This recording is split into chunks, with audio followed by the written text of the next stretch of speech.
CN Televisión, centralnoticias.cl, Trending Topic, los temas del momento, con el concejal David Ruiz Cifuentes.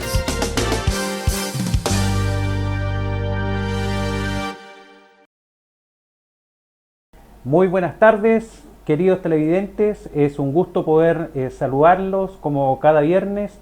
Estamos en nuestro programa Trending Topic y la verdad es que quiero partir enviando un caluroso saludo y mis condolencias a la familia del sector de Huarquehue. Sabemos que hoy día fue un día muy triste para la comuna de Panguipulli, producto de un lamentable incendio ocurrido en la mañana de hoy en el sector de Huarquehue, donde lamentablemente perdimos a dos vecinas de nuestra comuna y la verdad es que estamos muy dolidos, muy acongojados por esa situación. Estuvimos en terreno y por supuesto vamos a estar apoyando a la familia y bueno, tener la fe que Dios le dé el consuelo para poder sobrellevar este momento tan difícil. Y para continuar con nuestro programa Trending Topic, hoy día tenemos un gran invitado, ya lo están viendo por acá, don Tomás Mandiola. Tomás es abogado, un gran amigo, hemos trabajado en conjunto en varios temas relacionados primero con la educación. Recordar que Tomás fue Seremi de Educación y hoy día es el director regional de la Fundación Pacto Social. Así es. Así que bienvenido, Tomás, un gusto que estés con nosotros, se haya podido concretar finalmente esta anhelada entrevista. Sí, muchísimas gracias, David, un placer, al contrario para mí estar acá hoy día. Sí, comenzamos yo como director regional ahora en enero, con un foco principalmente de un trabajo social territorial con las comunidades para que éstas puedan desarrollar proyectos y nosotros estar acompañando desde atrás, de manera que las personas igual el día de mañana puedan levantar sus propias iniciativas, propios proyectos por sus propios medios y las capacidades queden instaladas, que no dependan de otros, que no dependan de que nosotros estemos ahí el día de mañana apoyándolos, sino que las comunidades se puedan organizar y el día de mañana puedan levantar proyectos por sí mismos, cualquier tipo de proyecto. Pero en una primera etapa, nosotros entre febrero y abril estábamos dedicados a hacer, porque antes de hacer cualquier iniciativa, cualquier proyecto como fundación, hay que saber qué es lo que está pasando, hacer un diagnóstico de cuál es la situación. Nosotros comenzamos obviamente por la capital regional, esperamos después ampliarnos a las otras comunas, y yo estaba dedicado a reunirme con todo tipo de organizaciones. Entonces hacíamos un trabajo de campo. Yo me dedicaba 1 hora, 2 horas, entonces me sentaba con las personas y les hacía todo tipo de preguntas y estuvimos así durante harto tiempo y fuimos detectando cuáles son los principales problemas para ahí decir, ya, aquí vamos a trabajar en algún proyecto social. Y ahí identificamos que es en la juventud, en la adolescencia, donde hay un grave vacío. Ahí algo pasa con las comunidades, con las organizaciones sociales que les cuesta llegar, les cuesta motivar. Y generalmente en Valdivia, supongo que Panguipulli puede ser similar en algunos aspectos, ha habido mucho aumento de consumo de droga, mucho ocio, mucha sedentariedad, mucha adicción a las pantallas, mucha deserción escolar. Así que nosotros habíamos con Fundación detectado ese problema y por ahí queríamos partir. Teníamos el plan de una beca de liderazgo, trabajar con distintos jóvenes en un proyecto a 6 meses, en que nosotros los apoyamos, ellos diseñaban un objetivo y avanzaban, pero yo hablo en pasado en el sentido porque dejamos esa parte, la dejamos un poquito en stand-by y como fundación, y de hecho por eso estamos hoy día también en parte aquí en Panguipulli, por el tema del proyecto de la nueva constitución. ¿Esto cómo se relaciona con nosotros? Porque también nosotros tenemos un foco de formación cívica y educación ciudadana y nos hemos dado cuenta de que, y las encuestas también lo muestran, que el nivel de desinformación es demasiado alto, demasiado profundo y creemos que en este momento, en la elección yo creo más importante de los últimos 50 años y que puede definir el futuro del país, no para 4 años más, sino que para 50 o 100 años más, porque eso dura las constituciones, son la carta de navegación de cualquier nación. Nos hemos dedicado a hacer esto, que son las conversaciones constitucionales con peras y manzanas, y la hemos hecho en distintos espacios. Yo he estado en colegios, universidades, juntas de vecinos, todo tipo de organizaciones haciendo esta actividad que tiene un foco principalmente informativo, ¿cierto? Que las personas sepan y que independientemente de lo que quieran votar, si aprobar o rechazar esta propuesta, que al menos lo hagan de manera informada y responsable. Bueno, es por eso que hoy día hemos decidido invitar a Tomás Mandiola para hablar de este borrador constitucional. Creo que nosotros tenemos que ser muy responsables. Como tú bien dices, este borrador o esta nueva constitución nos va a regir por 50 o 100 años más. Así es. Va a ser el futuro nuestro, de nuestros hijos, de nuestros nietos, si es que tenemos. Entonces tenemos que ser muy responsables al momento de tomar una decisión. Y por supuesto que esta nueva constitución se genera justamente con un estallido social donde se solicita a que los partidos políticos puedan unirse y puedan plantear a través de una ley para poder crear este texto constitucional. Pero ese texto constitucional en su momento tenía muchos objetivos para nuestros vecinos, para nuestros compatriotas y por supuesto para los compatriotas de la comuna de Panguipulli. Hablábamos de que el país estaba muy dividido y con este nuevo texto constitucional habremos cumplido el objetivo de la unidad del país. El sistema democrático que nos están presentando a través de este borrador constitucional nos llevará a tener un país más unido, más equitativo, porque el texto habla en el capítulo número 1 sobre la democracia y podríamos entrar ahí de lleno a hablar sobre la democracia. El actual sistema político de Chile habla de que nosotros tenemos un régimen ejecutivo, legislativo y judicial. Sí.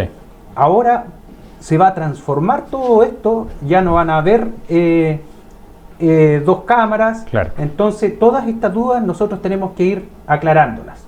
Y por supuesto, cuando hablamos de democracia, también nos presenta este borrador constitucional una paridad de género primero entre hombres y mujeres y también los escaños reservados. ¿Cómo va a funcionar esto, Tomás? Así es. Mira, partiendo por la parte más importante, que de hecho tú también las mencionabas, las constituciones, a diferencia de lo que son los programas de gobierno, de izquierda, derecha, centro, distintas leyes, las constituciones son algo distinto, ¿cierto? Los países tienen solo una constitución. Por lo tanto, al igual que la bandera chilena, todos tenemos que sentirnos acogidos, representados, incluidos en esa constitución, ¿no es cierto? Que sea la norma de todos los chilenos y chilenas, independientemente de nuestro origen socioeconómico, de cómo pensamos, de nuestra posición política, etcétera, ¿cierto? Eso es lo que debiera ser una buena constitución, y una constitución que va a tener estabilidad en el tiempo, a la cual nosotros vamos a ser fieles porque nos va a sentir representados, y va a ser como cuando juega la selección nacional, como cuando tenemos la Teletón, que independientemente de todas nuestras diferencias, somos parte de un mismo país. Compartimos ciertas tradiciones, ciertas instituciones que nos hacen sentir parte de un mismo colectivo. Eso es muy importante cuando hablamos de una constitución.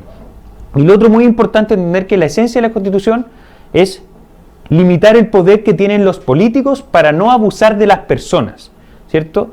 De hecho, para que ustedes sepan, las constituciones surgen hace más de 800 años, cuando un rey en Inglaterra hacía lo que quería y los ciudadanos le dijeron, ¿sabe qué? Me tiene que respetar ciertos límites. Aquí usted no puede pasar. Y ahí fueron evolucionando. Después las constituciones son más largas, más complejas, pero esa es la esencia: proteger a los ciudadanos del poder político y establecer ciertos derechos fundamentales que ningún gobierno, aunque tenga mayoría, puede pasar a llevar. Es en el fondo el gobierno de las mayorías, pero siempre respetando a las minorías. Eso como primera cosa. Después está lo que tú mencionabas. Una de las esencias, y de hecho una de las cosas más revolucionarias que ha ocurrido en los últimos siglos, es la igualdad ante la ley, ¿cierto? Antes habían personas que por tener mucha más riqueza, por tener tal apellido, tenían un título nobiliario, eran condes, no sé qué cosa, valían más que otras personas. O incluso solo pequeños grupos podían votar, la gran mayoría no podía votar. En Chile recién en 1930, elecciones municipales, pudieron votar las mujeres, recién después 1950 pudieron votar en presidencial, imagínense. Entonces, un valor fundamental de las constituciones es establecer la igualdad ante la ley. Seas hombre, seas mujer, seas indígena, seas no indígena, todos somos tratados por iguales porque todos somos iguales en dignidad. Valemos lo mismo y debemos ser tratados por igual frente a la ley. Pero aquí, dentro de este borrador, se habla de una pluralidad, plurinacionalidad, claro. Plurinacionalidad, pero una pluralidad de sistemas de justicia. Sí, sí. O sea que va a haber más de un sistema de justicia. ¿Cómo va a funcionar eso? Así es. Bueno, uno de los cambios, después tú tocaste también el tema de escaños reservados y de república paritaria o equidad de género, que ahí podemos tocar algunos temas de las consecuencias. Pero a lo que tú vas, me gustaría también profundizar, porque me lo preguntan mucho también en estas actividades que llevamos desarrollando como fundación ya hace varios meses, que es lo que tú dices del pluralismo jurídico, de los distintos sistemas de justicia. ¿Por qué existe esto? Porque uno de los principales cambios que plantea esta propuesta de borrador, que ustedes van a decidir si les gusta o no, en ese plebiscito del 4 de septiembre, plantea que Chile pasa a ser de un Estado nacional a un Estado plurinacional. Ya no somos un Estado, una nación, sino que dentro del mismo Estado somos muchas naciones. De hecho, se consagran 11 naciones originarias, mapuche, quechua, aymara, rapanui, etc., y la chilena, por así decirlo. Entonces somos 12 naciones. Bien, una de las consecuencias, David, como tú dices, de ser nación, es que se te reconozca tu propia jurisdicción. ¿Qué quiere decir eso?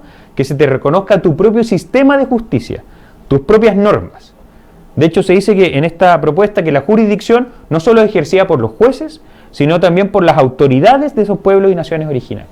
Esto quiere decir que entonces que vamos a tener 11 naciones, son 11 sistemas de justicia indígenas y el sistema nacional, que es el tradicional que conocemos hasta ahora. Ambos sistemas de justicia, lo que dice la norma es que se coordinan en un plano de igualdad. No es que las normas nacionales o chilenas, por así decirlo, estén por sobre las otras. Ambas están en un plano de igualdad. Otra cosa que se puso que se consideró positiva por la mayoría de los convencionales es que está la Corte Suprema. La Corte Suprema está arriba de todos estos sistemas de justicia.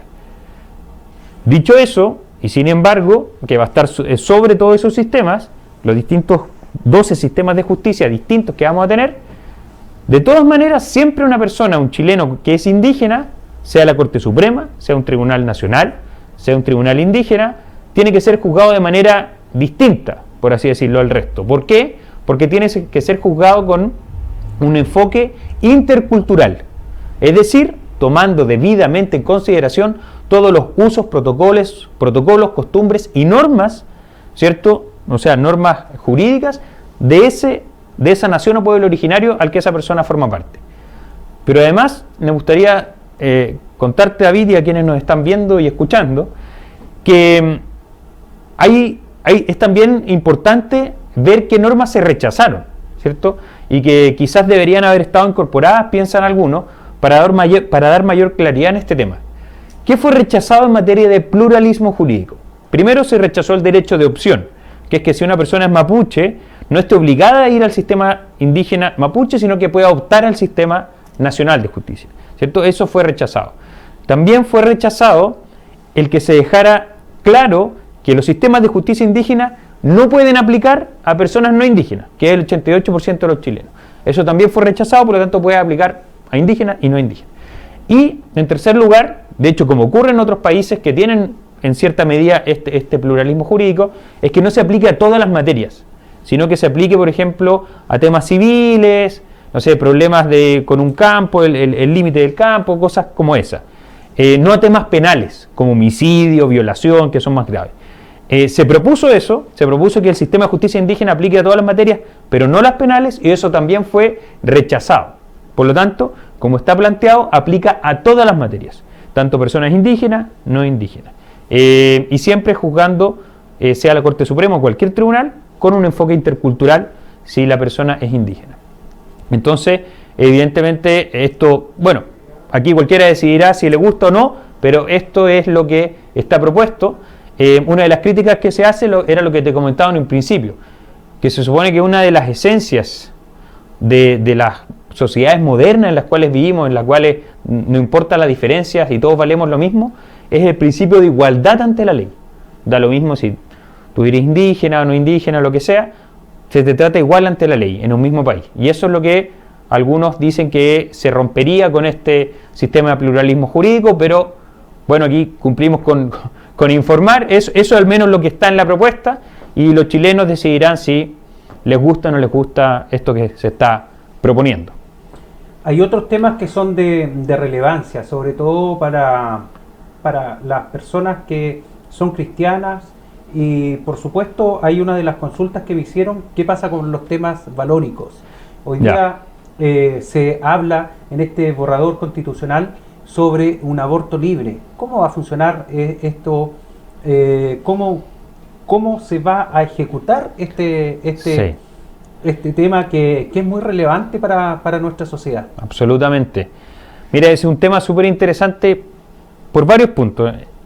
Voy a comenzar por lo que dice la norma. Primero, ese artículo que trata este tema dice que todas las personas gozan de derechos sexuales y reproductivos. Eso quiere decir que todos tienen el derecho a decidir de manera libre, informada y autónoma sobre su propio cuerpo, sobre su sexualidad y sobre su reproducción, entre otros. Luego señala lo siguiente: el Estado garantiza, dentro de muchas otras cosas relacionadas al tema de sexualidad, reproducción, una interrupción voluntaria del embarazo. Se le asegura a todas las mujeres y personas con capacidad de gestar. Eso dice la norma, y esto siempre será de manera voluntaria y protegida por el Estado. Luego señala que esta interrupción voluntaria del embarazo, que se le asegura a todas las personas de manera voluntaria y protegida, debe ser ejercida sin ningún tipo de interferencia, ni de terceros, ni de instituciones. Eso es lo que se consagra principalmente en este tema. Pero es importante analizar esta propuesta no solo en base a lo que dice la norma, sino también en base a lo que se rechaza, porque por algo se rechaza incorporar ciertas cosas. Primero se buscó establecer expresamente algún tipo de límite de tiempo, 1 mes, 2 meses, 3 meses, lo que sea.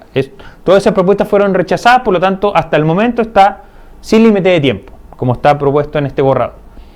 En segundo lugar, se buscó establecer algunas causales, que se pudiera hacer el aborto. De hecho la ley hoy en día así lo establece, pero en ciertas causales justificadas.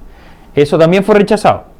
Se buscó también que se reconociera la ley del que está por nacer, pero eso también fue rechazado porque se estima aquí que una visión legítima, aquí son distintas visiones, cada uno verá si está de acuerdo o no. La visión que prima aquí es que la mujer es la que tiene el derecho fundamental de decidir qué hacer sobre su propio cuerpo libremente, sin ningún tipo de interferencia, y la vida del que está por nacer aquí no es la prioridad, sino que, ¿no es cierto?, el derecho sexual individual que tiene la mujer en este caso. Y lo otro que yo creo que a las personas que nos escuchan es importante, especialmente personas religiosas, cristianas, de alguna evangélico, católico, es que se rechazó la objeción de conciencia. La objeción de conciencia es cuando una ley, se te permite no cumplir con una ley cuando va en contra de tus valores y creencias éticas, morales, religiosas más profundas. Entonces, por ejemplo, hoy en día, cuando un médico, si la ley dice que se implementa un aborto, el médico que es cristiano y no cree en eso, puede no hacerlo, ¿cierto? Se le permite lo que es la objeción de conciencia. Y en ese caso puede no cumplir con la ley. En este caso se rechazó, ¿no es cierto?, la objeción de conciencia personal y también la institucional. ¿Qué quiere decir institucional?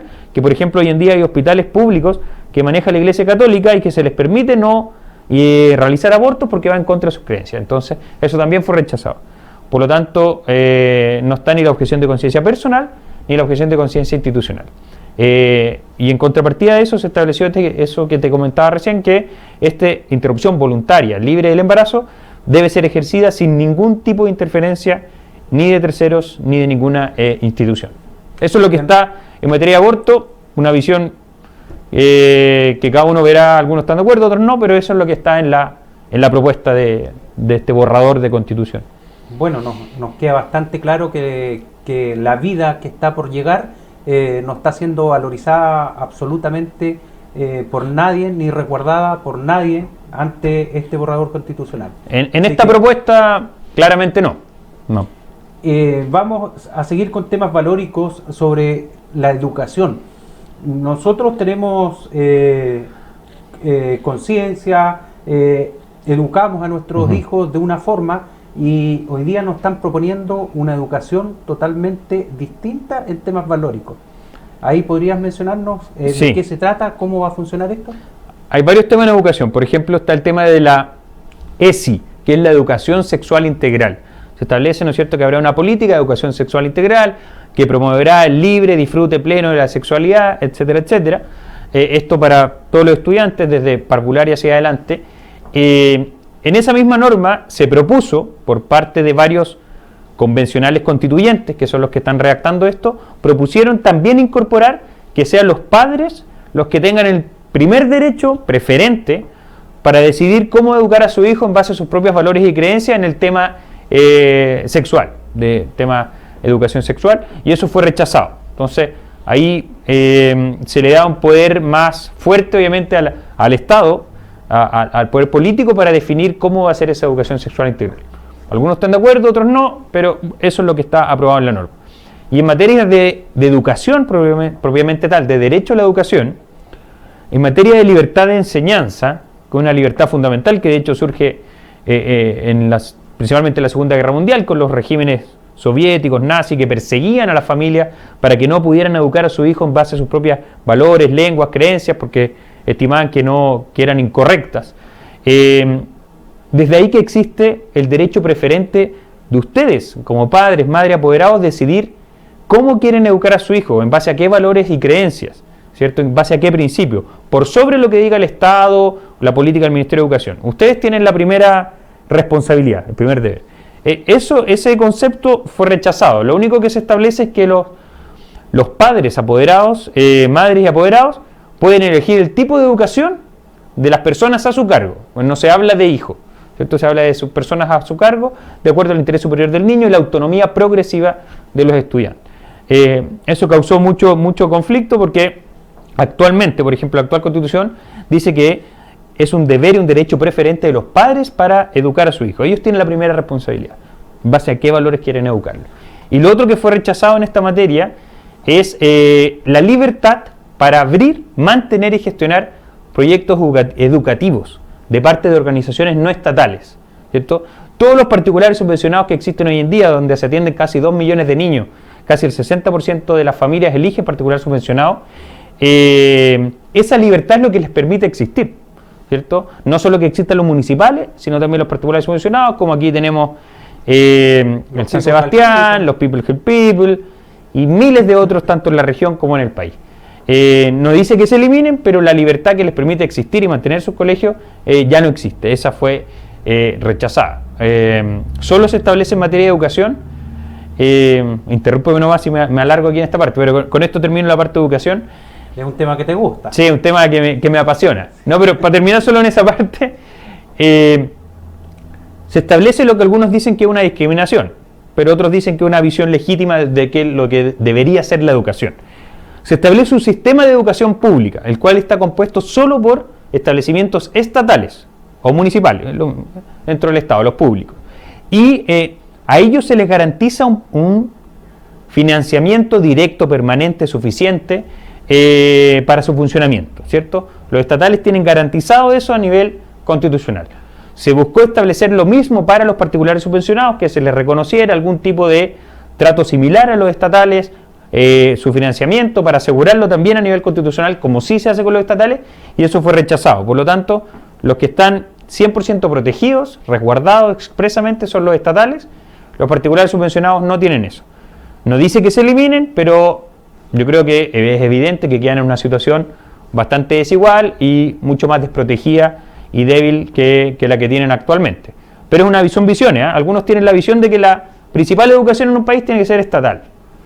Y hay otras visiones que prefieren que haya un sistema mixto, la mitad estatal, la mitad particular subvencionada, y que las familias tengan la libertad para elegir qué es lo que quieran. Pero bueno, ahí eso está, si ustedes quieren lo pueden revisar, el borrador está ahí, si que no me creen, ahí están las normas, ustedes las pueden chequear, pero es eso más o menos lo que está plasmado en temas de educación. Incluso en educación universitaria se le asegura financiamiento solo a las estatales, la gratuidad solo a las estatales, y la gratuidad, por ejemplo, en educación superior solo puede estar en las privadas, como la Austral, por ejemplo, que es privada, que no es estatal, si la ley el día de mañana lo permite, ¿cierto?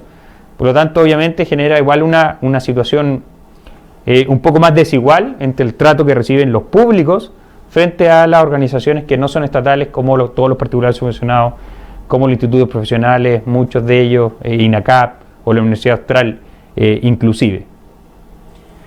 Bueno, Tomás, haciendo un resumen, este borrador tiene 8 capítulos. De esos 8 capítulos, hablamos de 499 99 artículos. Sí.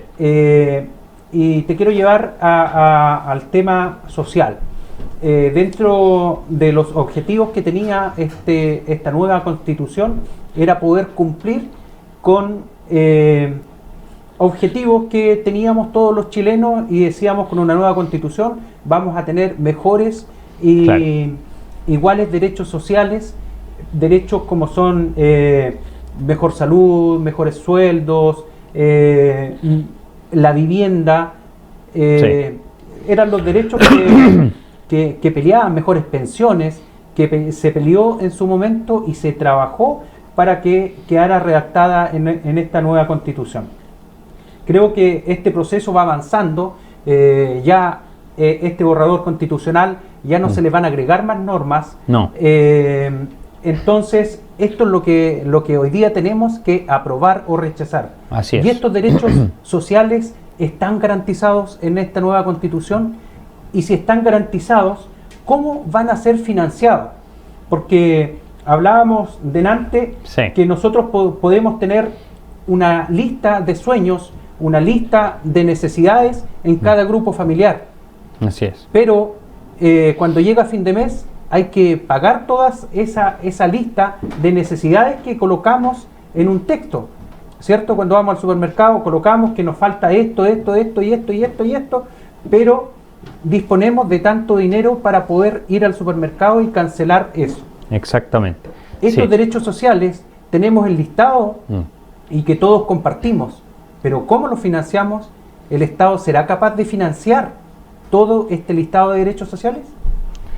Mira, ahí, en primer lugar, el borrador, como tú decías al principio, ya está listo, en el fondo, o sea, las normas ya están aprobadas de manera definitiva. Si lo único que falta es la etapa de armonización, que en el foco estos 499 artículos los van a ordenar por capítulos para que no se repitan, probablemente queden en 400 porque algunos los van a fusionar, ¿no es cierto? Ahí se va a ordenar un poco, pero el contenido esencial, eso ya no se puede cambiar. Van a arreglar la forma para que quede más ordenado, pero la esencia ya está aprobada de manera definitiva. Y es por eso que estamos informando sobre estas normas que ya están aprobadas. Y respecto de los derechos sociales, antes de entrar en algunos de ellos y si esto va a poder cumplirlo, si va a haber un financiamiento, señalar que muchos países del mundo que tienen altísimos estándares de cobertura en salud, en educación, en vivienda, algunos de ellos ni siquiera los mencionan en la Constitución. Por ejemplo, la Constitución alemana, que es más bien corta, son 140 artículos, menciona muy poquitas cosas de eso. Porque al final las constituciones, como yo te decía, son simplemente las reglas del juego. Después van a ser los gobiernos, ¿cierto?, con buenas políticas públicas y dependiendo de la riqueza que genere ese país, si va a poder cumplir estos sueños o no. Porque tú sabes que el papel, yo puedo poner, no sé, pues sueldo de 1 millón, pensiones de 500.000 pesos, puedo poner millones de cosas en un papel. Ahora que esas cosas se cumplan, va a depender de la capacidad política de los gobiernos, qué tan serios sean y qué tantos incentivos demos al crecimiento económico. Si al final, si no hay recursos, si el Estado no produce lucas, ustedes, yo, contribuyentes, día a día cuando compran el pan, ¿cierto?, pagan el 20% de su sueldo. Eso quiere decir que si usted trabaja 5 veces a la semana, un día completo se lo dedica a pagarle, ¿no es cierto?, plata al Estado, ¿cierto? El Estado no produce recursos, el Estado simplemente recauda de lo que nosotros los trabajadores y las empresas generan. Una vez dicho eso, yo creo que todos, tú David también, queremos cambios, ¿cierto? Sabemos que en este país hay muchas injusticias sociales aún, se ha avanzado, pero falta mucho aún, hay que hacerse cargo, tenemos que avanzar en mejores pensiones, en mayor cobertura en vivienda, en una mejor calidad en salud, más oportuna, pero la verdad, esta propuesta nos mejora o nos mejora eso, es algo que deberán decidir ustedes. Lo que yo sí voy a decir es que qué es lo que está ahí propuesto, por ejemplo, en materia de pensiones, en materia de jubilaciones, que yo creo que es una de las principales preocupaciones. Aquí lo que se establece es que va a haber un derecho a la seguridad social. No se habla de una propiedad individual sobre los fondos, sino tú tienes un derecho a la seguridad social, va a haber un sistema estatal que se va a hacer cargo de todo eso, de jubilaciones, de casos de accidente laboral, cesantía, embarazo, etc. Luego se establece que este sistema público, estatal en el fondo, se va a financiar con nuestras cotizaciones, ¿cierto?, con el 10% que pagamos todos los meses, que nos descuentan de nuestro sueldo. El problema aquí es que quedó solamente eso, tampoco se dice mucho más, que va a haber un sistema de seguridad social que se va a encargar de proteger a las personas. Tampoco no se dice cómo, ni cuánto, ni nada de eso. El problema aquí, lo que algunos critican, otros, bueno, hay distintas visiones. Lo que algunos sí han criticado dentro de este proceso es que se rechazaron varias cosas que para las personas son importantes. ¿Qué cosas se rechazaron? Que esta cuenta individual, esta propiedad, ¿cierto? Porque ustedes cuando pagan tienen una cuenta individual en la AFP. De hecho, por eso se pudieron hacer los retiros del 10%, porque ustedes tienen una cuenta, ¿no es cierto?, ahorrada ahí.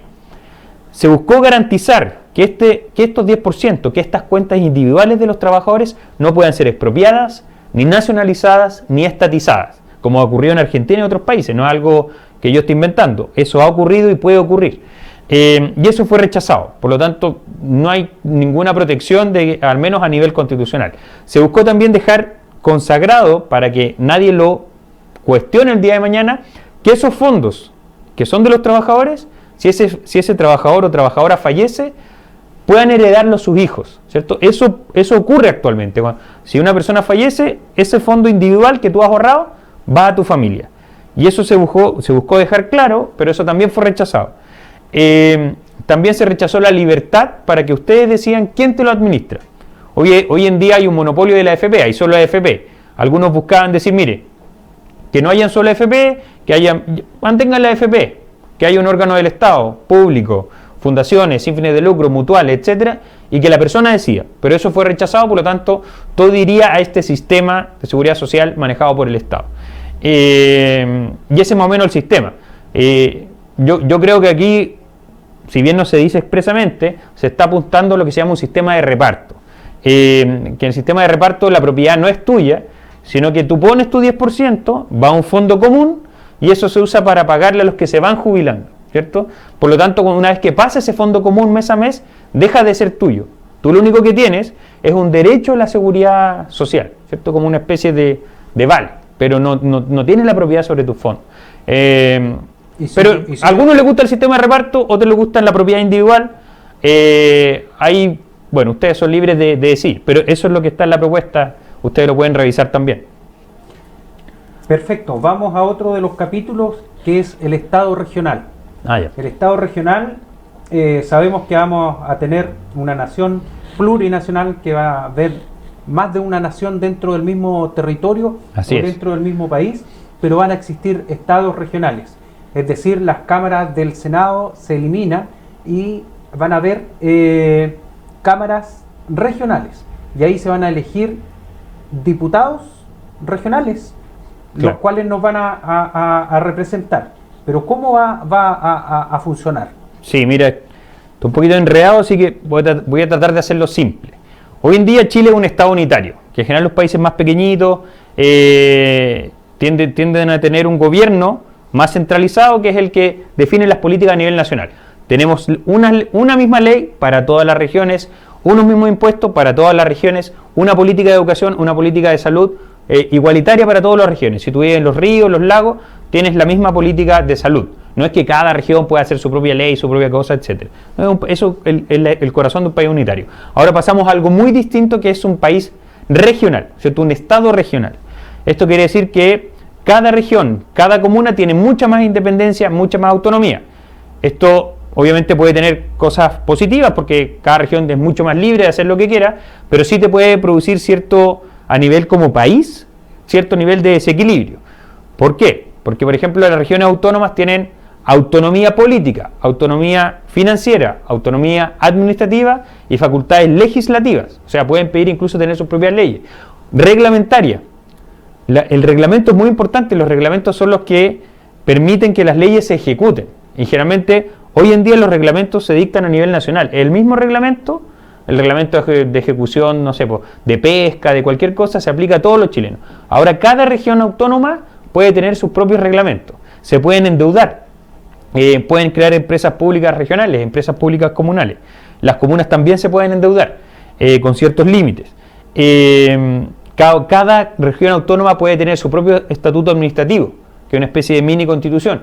Cada región autónoma tiene la autonomía para financiar y administrar sus propios recursos económicos en pos de sus propios fines y objetivos. Entonces probablemente haya más independencia, más autonomía, pero obviamente va a haber muchas diferencias si tú vives en la... y además pueden crear, con autorización de la ley de Cámara de las Regiones, del Congreso, pueden crear sus propias tasas y contribuciones, o sea, sus propios impuestos. Entonces, si tú vives en la región de los lagos y tú en la región de los ríos, probablemente haya muchas diferencias entre distintas regiones dentro de un mismo país. Pero, actualmente Chile se divide en un país, 16 regiones, 342 comunas. Ahora, en este estado regional, nos vamos a dividir en regiones autónomas, comunas autónomas y además en autonomías territoriales indígenas. Nos vamos a dividir en esas tres unidades. Las autonomías territoriales indígenas, por ejemplo, los ríos, vamos a tener la región autónoma de los ríos, 12 comunas autónomas de los ríos, y también en algunos territorios, no sabemos cuáles son los límites, van a haber autonomías territoriales indígenas, que van a tener patrimonio propio, van a tener personalidad jurídica, van a tener casi las mismas atribuciones que el gobierno regional, autonomía política, financiera, administrativa, además, obviamente, su propio sistema de justicia, y el Estado se obliga a darle todos los recursos necesarios a esa autonomía territorial indígena para que pueda cumplir con todos sus objetivos. Eso es más o menos el cambio del Estado unitario a este Estado regional, con esas tres entidades distintas que nos vamos a dividir de ahora en adelante si esta propuesta, este borrador, es aprobado por la mayoría de los chilenos. Pero esa autonomía va a generar que tengamos que tener muchos más funcionarios públicos en las diferentes áreas. Sí, eso es una consecuencia de ser un Estado regional. Los niveles de gastos van a aumentar y por supuesto esta región no es una de las regiones que tenga una cantidad de empresas importantes o que genere impuestos importantes para poder sustentar los gastos que tiene el territorio. Así que nuevamente voy al tema del financiamiento, cómo financiamos todo esto, si tenemos una autonomía regional, cómo la financiamos, es ahí donde nos quedan muchas dudas. Pero el tiempo se ha pasado volando, creo que ha sido una muy buena conversación y por supuesto entregarle mayor información a todos nuestros vecinos de la comuna de Panguipulli y también comuna de Villarrica, de Pucón, que también estamos saliendo a través de Central Noticias a esas comunas. Buenísimo. Así que agradecemos que nos estén viendo y por supuesto agradecemos a Tomás que nos ha hecho una tremenda exposición con peras y manzanas. La verdad es que este texto no es fácil de entender. Sí, un poco largo les quedó, pero bueno, ahí está. Ahí tú nos has ayudado y nos estás explicando y seguimos con más actividades. Así es. Que tenemos una agenda bastante nutrida hoy día y se agradece, Tomás, que te hayas dado el tiempo de estar en la comuna de Panguipulli ayudándonos a entender este borrador constitucional.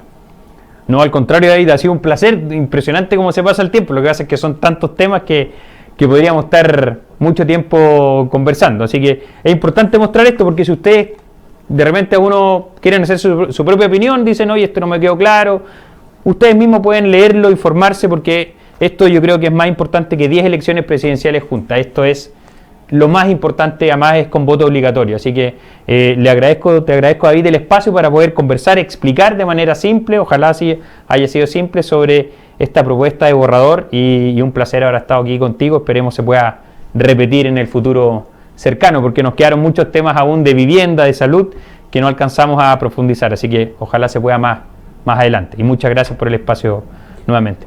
Muchas gracias, Tomás. Bueno, y de esta forma damos por finalizado el programa del día de hoy, Trending Topic, y los dejamos invitados como cada viernes a sintonizar Central Noticias para ver nuestro programa Trending Topic. Muchas gracias. CN Televisión, centralnoticias.cl, Trending Topic, los temas del momento, con el concejal David Ruiz Cifuentes.